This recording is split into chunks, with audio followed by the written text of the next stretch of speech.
Hey guys, welcome to an all new thrifting haul. And make sure you can't see that. Um, I haven't done one of these in forever, and honestly, I mean, I've stopped buying as many movies as I used to. There are a couple movies in here, guys. So if you're here for movies, I do have a few.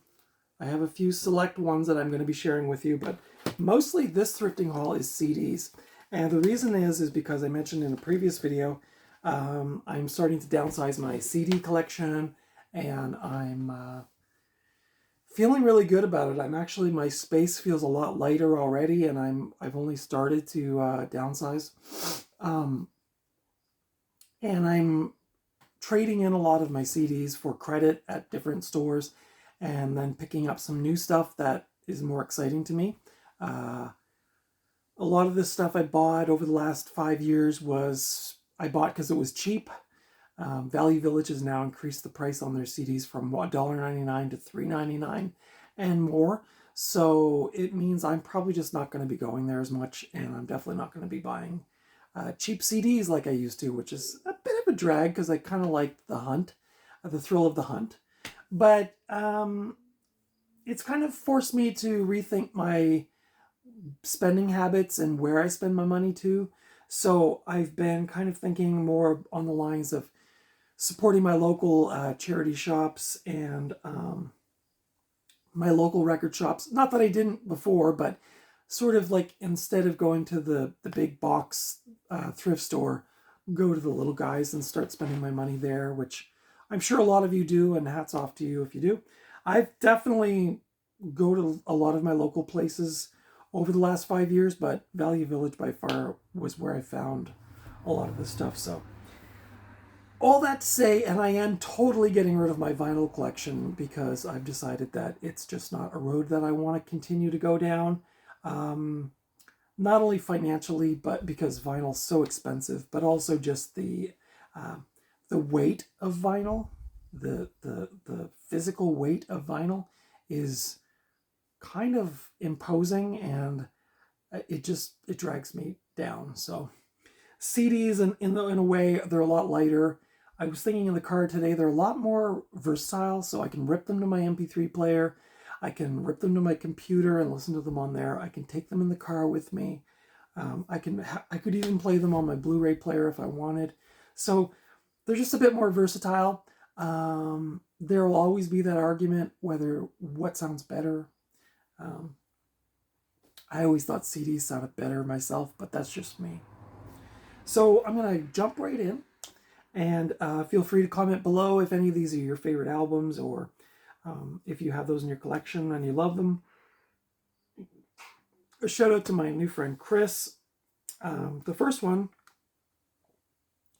is the self-titled Dinosaur Jr. album from 1985. I guess the band is Dinosaur Jr., the album's called Dinosaur, according to the spine anyway. This was put out on Homestead, Dutch East India Trading Records. Like I said, this is from 1985. There's a young Dinosaur Jr. Aw, cute. So if you have watched my channel all along, I actually just picked this album up on vinyl a couple months ago.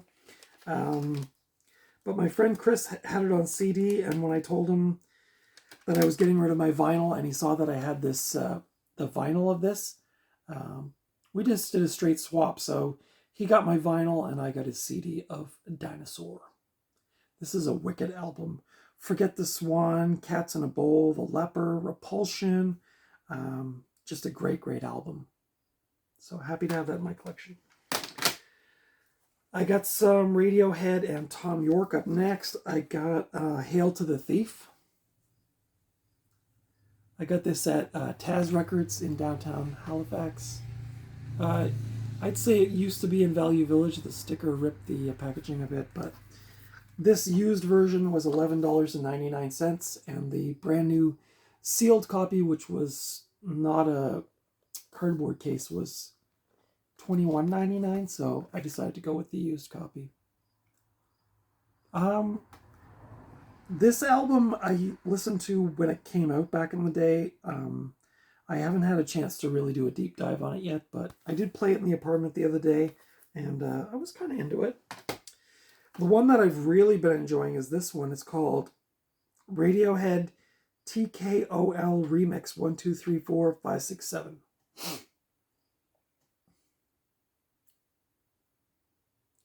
This is a 2-disc set, and you can freeze it if you want to get close to the screen and see who's on there. You got remixes by Mark Pritchard, who I'm going to mention again in a minute. Fortet, Jamie XX, Mode Selector, yeah, a whole bunch. Caribou. So this is a really cool. I never actually even heard of this CD, but I'm kind of obsessed with this recently. So if you can get your mitts on that, it's remixes of Radiohead songs by all these different artists and DJs and stuff like that. It's from 2011 from TBD Records.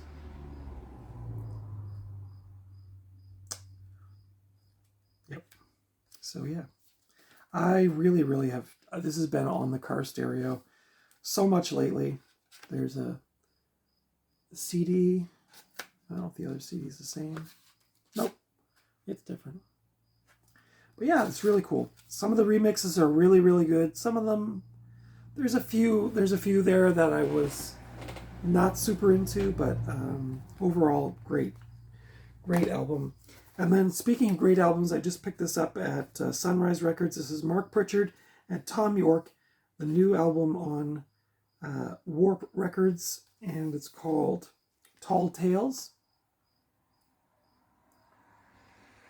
And if you've seen the videos for the album, it features that artwork. There's another, that's a still from one of their videos as well. I don't know much about Mark Pritchard. I think he's a DJ, if I'm not mistaken, but you guys can correct me if I'm wrong. This is from 2025 from Warp Records. And yeah, really good. Highly recommend this. If you like Tom York being a little more eccentric than Radiohead, then check that out. It's really good. You can listen to the full album, I believe, on YouTube, on Mark Pritchard's YouTube page. Now, before I get into the rest of the pile, I can't remember what I talked about in my previous videos as far as pickups, so I may re-mention a few things, so just bear with me if I have. This is one I can't remember if I talked about. It's the band Underworld. The album is called Dub No Bass with My Head Man. This was a recommendation from my friend Chris at Sunrise Records, and it's around, this was probably about a month ago when I picked this up. I was really getting into big beat, like Chemical Brothers, Prodigy, all that kind of stuff. And so he recommended this album, and I do really like this. Quite hypnotic. I've only listened to it once or twice, so I can't say for sure. The other one that I didn't buy this at Sunrise, I got this at Renegade Records in Dartmouth. But this is Underworld and what's it called? All 100 Days Off. It's the one with the balloon face on it. This is from 2002 from JBO Records. Quite good. If you like that kind of thing, like the big beat music, Chemical Brothers, Underworld, Prodigy, all that kind of stuff. Speaking of Prodigy, I also got this. This is Music for the Jilted Generation. I paid $5 for it. I got this at a place called Treasure Hunters, which is a store I only get to. I've mentioned it in previous videos. I only get there a couple of times a year. This album is from 1995. This is before Prodigy really exploded with like, what was that big one? Firestarter, I think it was called. Which I think that album is also in this pile, but This one I think is a year or two before that. Yeah. And that, I think, if I'm not mistaken, you guys can correct me if I'm wrong, I think that's the guy who had the double mohawk. He's since passed away. He was the guy that was front and center on that Firestarter video. Yeah, so they thank the Dust Brothers, Jesus Jones, Front 242, a lot of those kind of bands. I listened to this only once so far in the car, but it was quite good. I don't remember. It seemed it got better towards the end of the album. The first half was mostly, I think, just like more like DJing and like beat kind of stuff, but I think the guy starts singing towards the end of the album. There's the other cat there too, the guy with the crazy eyes in the video there. Real scary.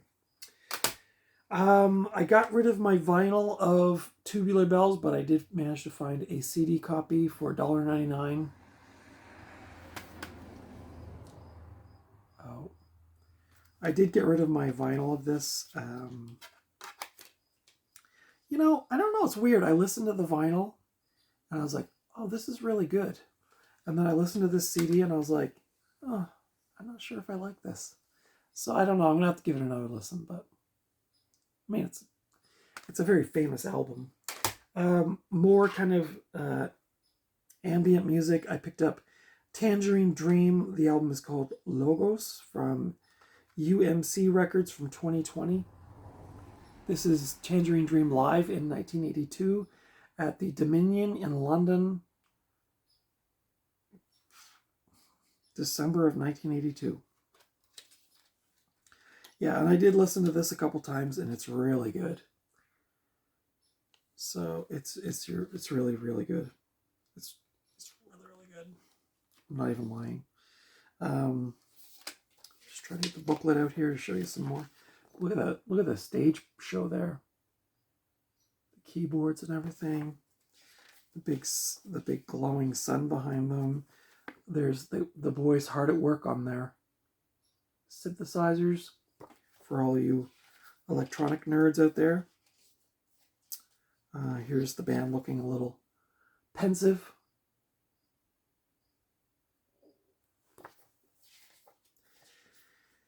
Yeah, I really like this album. I've only listened to it a couple of times, but it's really, it's, if I could swear, I would say it's awesome.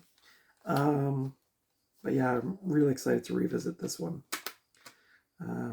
I discovered from my friend Chris at Sunrise that UMD Records through Virgin Records reissued all of these early Tangerine Dream albums and the CDs, and they're like value priced. So this was only $10.99, I think, brand new, which to me was very exciting. So, and then I got a used Tangerine Dream album, and this is called Le Parc. Le Parc.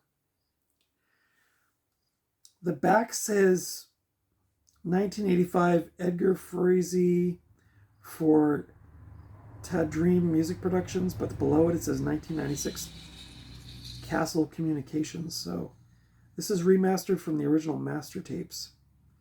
So I don't know anything about this. It's on Sequel Records. I don't know anything about this. I got this at Renegade Records. Tom and I discussed this briefly, and I think we determined this is from the 80s. Yeah, the mid-80s. So yeah, this is cool. I've never heard this album at all, so I have no idea what to expect. It was recorded in 1985 at Eastgate Studios, Vienna. So yeah. Keep track of Tangerine Dream's many projects in the pages of Beyond the Horizon, the quarterly magazine of Horizon Music. For information, send self-addressed stamped envelope to P.O. Box 505, Glasgow, New York, 12432. So there you go. Go ahead and write a letter to them, but I don't think that magazine's... Well, it could still be going. I don't know. I paid for... Well, I didn't pay anything for this because I got it on credit, but it was $14. But I am trying to get as many early Tangerine Dream things as I can. So another thing I got at Renegade Records, again with credit. So this pile was mostly free in the sense that I traded a bunch of stuff in to Tom, and I was able to get a bunch of new stuff for myself. So I don't think, I'm going to just check here.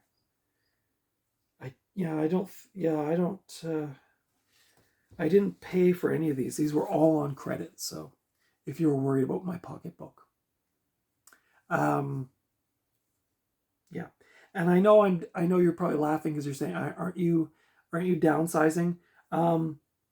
Yeah, but if you had seen the amount of stuff I got rid of in order to get this is a fraction of what I traded in for credit. So, and then eventually I'm hoping I can digitize most of this and keep my absolute favorites and send the rest of it on to someone else. So anyway, the next thing I got at Renegade Records was this recent reissue of Pink Floyd at Pompeii. This was, Steven Wilson from Porcupine Tree. My friend Tom taught me that. Remastered the old Pink Floyd stuff, and this is one of the ones that he remastered. So I actually got to listen to some Porcupine Tree today or I should say Steven Wilson at the record store today, because my friend Tom played it while I was in the store, and I actually really liked it. So I might go check out some more of that. I've heard some Porcupine Tree, but not enough to say that I really know much about them. But live at Pompeii, or at Pompeii, I guess. Probably my favorite Pink Floyd stuff. The movie has recently been reissued as well. I saw that today. I'm contemplating getting it. I have the DVD. I may down the road get the remastered Blu-ray, but it's not an urgent thing for me right now. I've only listened to the first disc. This is a 2-disc set, but yeah, it sounded great. Never had this in my collection, actually. Oh, I love that picture. I've never actually had this album in my collection on vinyl, cassette, or CD, so this is a first for me, but yeah, really, really awesome. So if you've never seen Pink Floyd at Pompeii, they went out to this amphitheater in Pompeii, set up their equipment, and they made a movie and a soundtrack, and it's amazing. This was, I think, 1971. Recorded at the Roman Amphitheater in Pompeii, 4th to the 7th of October, so celebrating an anniversary of sorts. 1971. The film was directed by Adrian Mabin. So yeah, check it out. Very good, very good. More prog on the way. I picked up Genesis. I'm also wearing my Genesis t-shirt. This is an album called Wind and Wuthering. This is also a replacement for my vinyl. This album is from 1976. I bought the vinyl last fall when I first moved into my apartment, and I remember putting it on and being really taken by the kind of mellow tone of it. I listened to this CD the other day, and I thought it was a bit more upbeat, but I didn't listen to it all the way through because I had to go out to work. But it's a really good album. Phil Collins is just on fire here with his drums. Yeah, really good. Then I picked this one up. This is called Topographic Drama. This is from the band Yes. I also got this at Renegade Records. This is John Davidson, Jeff Downes, Steve Howe, Billy Sherwood, Alan White, and Jay Shellen. And this is from 2017. It's a 2-disc set. I believe they're both CDs. Yeah. I've only listened to a little bit of this. I haven't heard the whole thing. On the inside, it says it's dedicated to Chris Squire, who passed away around this time, 2018. Uh, yeah, I'm not sure. I've only listened to a few tracks on this. I do love Yes, and I think I don't have that Topographic album on CD, which is one I've been looking for on CD. So I thought this might be close, but they sound a lot different on here. This is from, of course, later in their career. So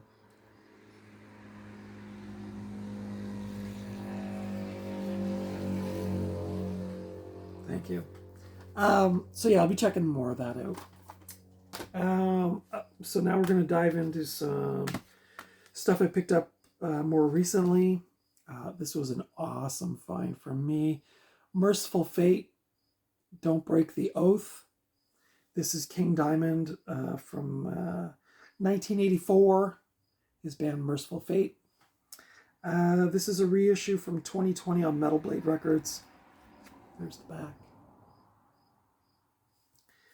And I've been looking to add this to my collection for a long time. In fact, I just missed it just by not that long of a period of time at Backstreet Records in Fredericton. This got traded in, and I asked if I could get it, and somebody beat me to the punch. So really happy to add this to the collection. This is cool, man. This is like demonic. Well, I mean, if you know King Diamond, you know King Diamond. The CD is made to look like a record. Just funny. Yeah, the first time I heard the song "The Oath" was on a Roadrunner Records compilation that I had when I was a teenager, and I remember hearing the song "The Oath" by Merciful Fate, and me and my friend Andy were like, "Whoa, what is this?" Actually, I think my friend Andy was a little scared. If you're out there, Andy, it's gonna be okay. It's gonna be okay. It's just theatrics. Well, I mean, maybe King Diamond is in league with the devil. I don't know, but this is great.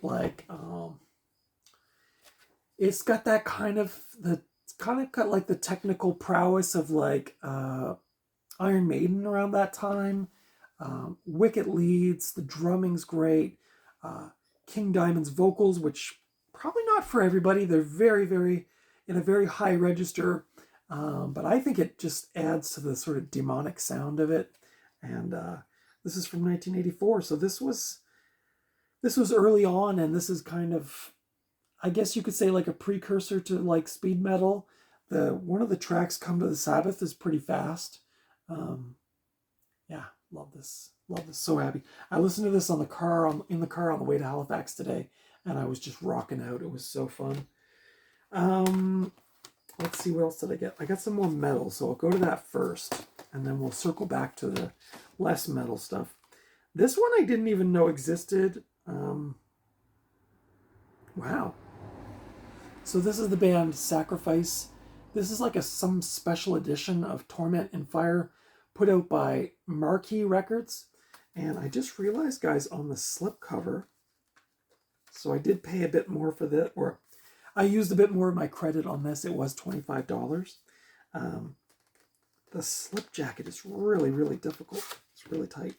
There's the original artwork. So Sacrifice, for my Canadian friends, of course, we know Sacrifice, or I assume you do. For my American and overseas friends, Sacrifice was basically like our Canadian version of like Metallica or Slayer. And this is like some weird, this almost looks like maybe like a Mexican pressing or something. I don't really know what to make of this, but it's a 2-disc set. It has Torment and Fire, the album, the Exorcism demo, and then on disc 2, there's some live performance from 1986. Yeah. But the crazy thing I was looking at is, look, it's number 6 of 1,000. So this was like a limited edition. They had a couple other ones of this, so if you guys love Sacrifice and you want a couple of these like limited edition ones, This was the only one of like the really early stuff that's the stuff I really like. I mean, I like Soldier of Misfortune and that, but to me, those first couple albums were my favorites. So yeah, I was happy to listen to this again. It took me back. There's the inside. So I went to see Sacrifice in '87 in St. John, New Brunswick at Zeezer's, which is no longer there. And that was like, I think might have been like my first like full on like metal show. And I think I've said in previous videos, like I grew up in Fredericton, but when you went to St. John, it was like metal town. And like, I remember walking into that club and it's like a sea of like jean vests with Metallica patches on them. And felt a little bit out of my element, but it was really fun to go to. And this is a great album. This has, let's see, Turn in Your Grave, Homicidal Breath, Warrior of Death, The Exorcism, and then I can't remember. For Determination is the other one I'm looking for. But yeah, cool. I didn't realize this was actually like kind of a rarity, but yeah, happy to add that to my collection.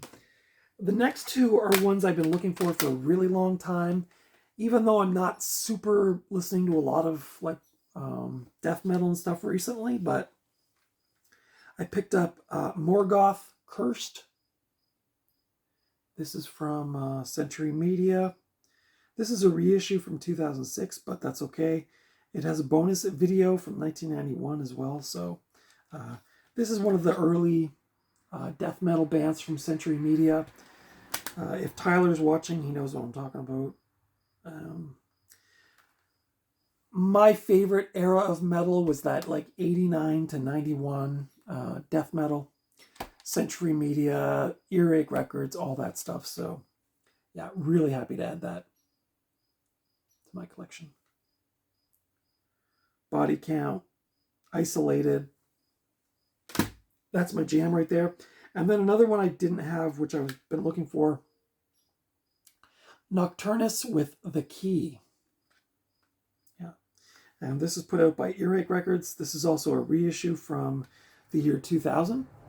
The album originally came out in 1990. This is cool sci-fi themed death metal. I think the drummer is the vocalist. This is on Earache Records. Yeah, I've never been able to find these, so really happy to add them to my collection. I was looking for Unleashed, Where No Life Dwells, but unfortunately there was a bunch of Unleashed CDs, but not that one. So if I had gotten like Morgoth, Nocturnus, and Unleashed, it would have been like the unholy trinity for me today, but still really happy to add this. This is like death metal, but with like synthesizers, and the vocals are put through this weird processor. It makes it sound kind of alien-like. So very excited about that. And then the last kind of metal-related thing, which I talked about in my last hangout, is I picked up Blood Incantation, their album or EP, which is called Time Wave Zero. I picked this up at Taz Records. This is from Century Media from 2023. There's a little note on here. I did read this the other day, and it's quite funny, but I need my magnifying glass. It says, "It is not recommended to operate a vehicle or heavy machinery while under the influence of this 432 hertz analog recording. Travelers are hereby advised to remain seated or supine throughout the complete duration of the recorded program." So there you go. So I talked about Blood Incantation on my Hangout video this week. A band that started out as like a straight up death metal band. Then this thing came out, which is like a 2-song sort of like EP, I guess. And then their recent one, which I talked about Uh, Absolute Elsewhere is sort of a combination of the two. So it's got some death metal, it's got some ambient stuff. I'm probably still on the search for the one that came out before this, though, which I can't remember what it was called now, but um, this is cool. I like this. If you want to get the Stargate report, visit bloodincantation.org. I will say one thing I noticed when I was shopping through the metal CDs is the metal band names in this kind of font. I know it's a creative decision, but I sometimes wish just on the cover somewhere they would put the band name in regular font so you could read it, because I flipped through like hundreds and hundreds of metal CDs today, and I'm sure I probably skipped over some stuff that I probably would have liked to have had in my collection, but I couldn't make out the damn font to tell what the band was, and I'm like, I'm not, it's like you have to know this language. It's just outrageous, but like, see that one on the spine, it says blood incantation. So anyway, a minor gripe. Up next I got Jean-Michel Jarre. This is 5 albums in a box set. I got this at Taz Records as well. I have this album, the vinyl, but I'm getting rid of it, so I upgraded to the CD. So this has Magnetic Fields, Zoo Look, Rendezvous, Revolutions, and Waiting for Cousteau.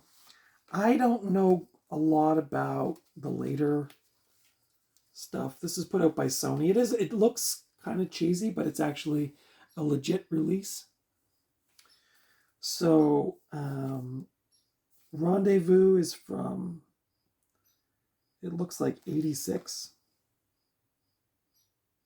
Yep, 86. Les Champs Magnetic Fields. That's from, good God, 1981. Zoo Look is from 1984. Revolutions is from 1988. And what's this one? To Jacques-Yves Cousteau. Waiting for Cousteau. And this one is from 1990. So could be dicey. I don't know. Like, as it gets later into the 80s, I don't know where he goes. But the early 80s stuff, specifically that Magnetic Fields, I really like. I've got that on vinyl, like I said. So we'll see. We'll see. Check it out. Worst case scenario, I check it out and then hand it along to somebody else. The packaging is not great to close, but I'll fix that later. Oh, that bugs me. Is anybody else like that? It just the tabs and the thing, and it just, oh, okay, there we go. Oh, your OCD is showing. Yeah, Jean-Michel Jarre. An artist I used to kind of make fun of back in the day, but it's because I heard one of his songs that I thought was really bad, but I've since come to appreciate some of his stuff. Speaking of appreciating old stuff, I picked up Kraftwerk, Computer World. I didn't have any Kraftwerk in my collection. I know that sounds strange, but I didn't own any stuff. This is from 1981 from Electra Asylum. Yeah, I mean, any Kraftwerk I've ever listened to, I enjoyed, but I just didn't have any in my collection, so I decided to add that to my CD collection. Love the old school graphics.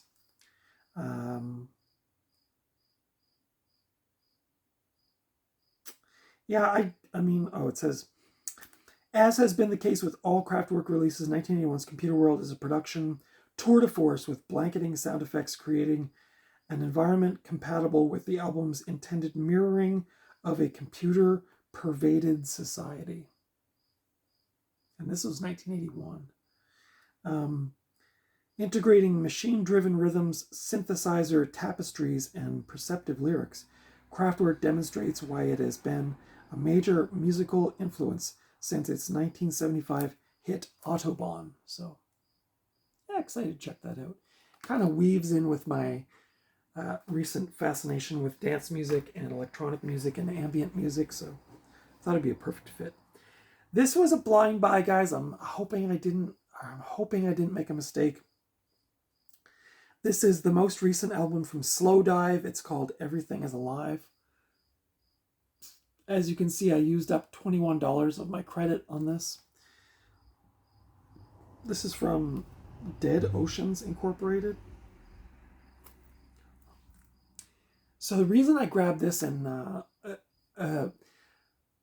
probably about 6 or 7 years ago, Slow Dive, I believe it was their comeback album, was self-titled, and I listened to it online and I thought it was brilliant.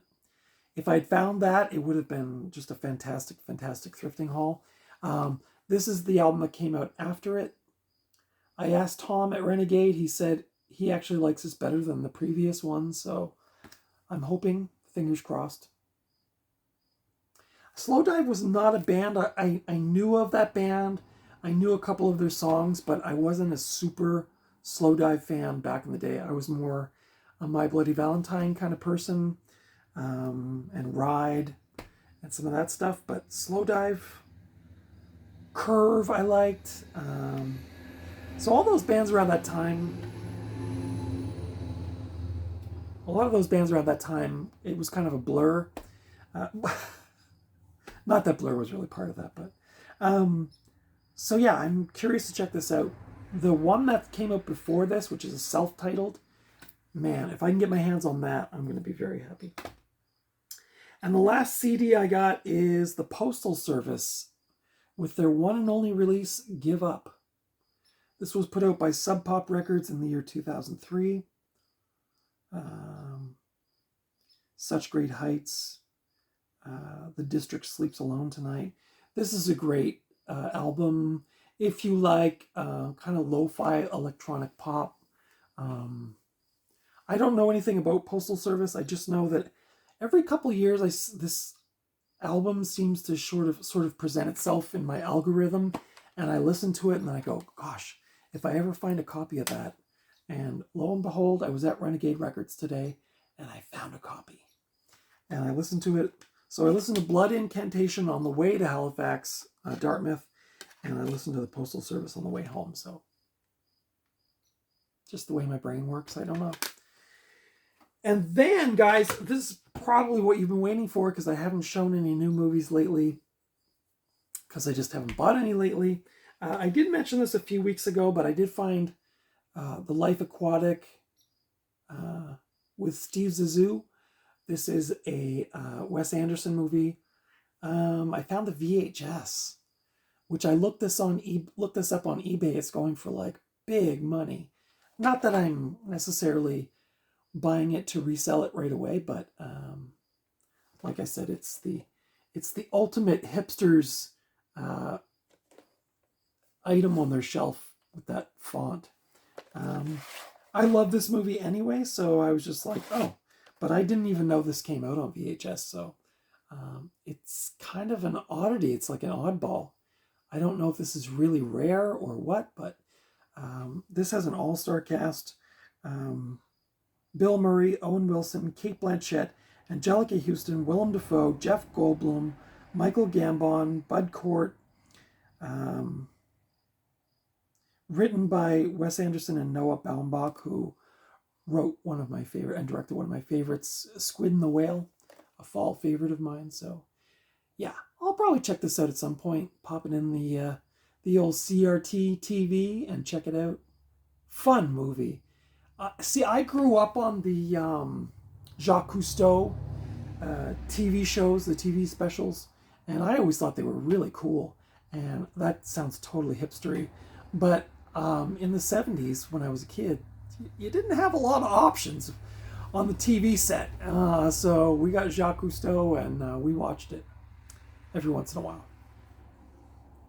Usually it was Mutual of Omaha's Wild Kingdom, but that turned out to be not such a good show.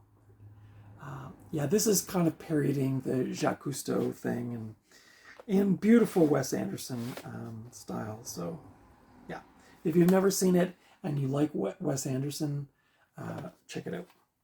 And then the last two things I got one Blu-ray. These are both from Taz Records. Both things I got with my credit. So I finally found a Blu-ray copy of From Beyond, the Stuart Gordon movie, based on the H.P. Lovecraft, loosely based on the H.P. Lovecraft. This stars, of course, Jeffrey Combs, Barbara Crampton, Ken Foree, produced by Brian Usna, executive producer Charles Band. This is from, looks like 86, I think. Yep, 86. So I only have this on VHS. I'm going to hopefully make some money off my VHS by reselling it. But yeah, and I've only seen this movie once, and it was on that VHS tape. So I'm really excited to see this movie in high definition. This is a cult classic, if ever there was one. Not crazy about the disc art. This is from Scream Factory from 2013. It's got reversible cover art. There's the new artwork, which is just not that good. I mean, you know, it's okay. Somebody probably worked really hard on that, so I shouldn't poo-poo it too quickly, but I'm very much more used to that cover art, so I'm going to keep that as the front-facing artwork. Yeah, this is, well, I don't have enough time to talk about this movie. Maybe this will be a separate thing, but yeah, this is a grisly amalgam of sex, shock, and satire. This has got, yeah, it's just too much. But if you like H.P. Lovecraft, you like Jeffrey Combs, as classic Jeffrey Combs in here, Stuart Gordon. He also did Reanimator with Jeffrey Combs. This is a bizarre, crazy movie, but I really, really like it. So excited to watch that on the high def. And then the last thing I got, which was very expensive, is the Criterion Blu-ray of Wim Wenders' Perfect Days. Can you see that shit? Can you see how much? I mean, okay, I know it's a Criterion, but okay, people. This is from 2023. This is the Blu-ray. This is, as I said in my previous videos, I watched this on streaming and just instantly fell in love with it. It's about a guy who cleans toilets and listens to cassette tapes and watches trees move in the wind and takes photographs with a camera with film and admires people and admires situations and goes to the same bath shower house and has his bath every day. He eats his little noodles every day, and it's just rinse and repeat. But it's so zen. It's so beautiful. I can't wait to rewatch this in high definition. This has a new interview with Wim Wenders, interview with Koji Yakusho, who is the main actor, I believe, in the movie. Interview with producer Koji Yanai, founder of the Tokyo Toilet Project. A short called Somebody Comes Into the Light, a short by Wim Wenders. It also has the trailer and an essay by film critic Bilge Ebiri, I guess. Yeah, Perfect Days. Super love this movie. If you're looking, I don't know, like it just came to me right at the right time. I was feeling a bit down about my life and my health and just everything in general and other people, and this movie came along and it just brought me right back into the moment. So yeah, if you can track down a copy of that, I don't want to say that there's a free copy on YouTube, but there might be. But if you really like the movie, you should go and buy a copy. Or I don't know, follow Wim Wenders on social media or do something. I don't know. Or I'm sure you can buy the movie like digitally. And I think Criterion has a streaming service as well, but highly recommend this movie. It's not going to be everybody's cup of tea. It's, like I said, it's very slow, meditative. People would probably watch it. Some people would probably watch it and just go, it's a movie about a guy who cleans toilets. But there's some other stuff going on. You just got to use your mind and your heart. Guys, that's it. This was a really long thrifting haul. But thank you for watching. I hope you enjoyed this. This was a long time coming, actually, because I had been getting some new CDs for probably the last 6 weeks or so. So this is kind of a culmination of all that stuff. So my apologies if I repeated any of them. I tried my best to remember what I had talked about previously. Let me know what you picked up recently at the thrift store or at the record store or at the charity shop or at the yard sale or on Facebook Marketplace or wherever you get your physical media from, or what you've been watching on streaming even. That's cool too. And that's it for today. Thank you so much for watching. Until next time, you know the drill. I'll see you in the video store or the thrift store or just out and about somewhere. But until next time, take good care of yourselves and your friends and your family and your community, and I'll see you in the next video.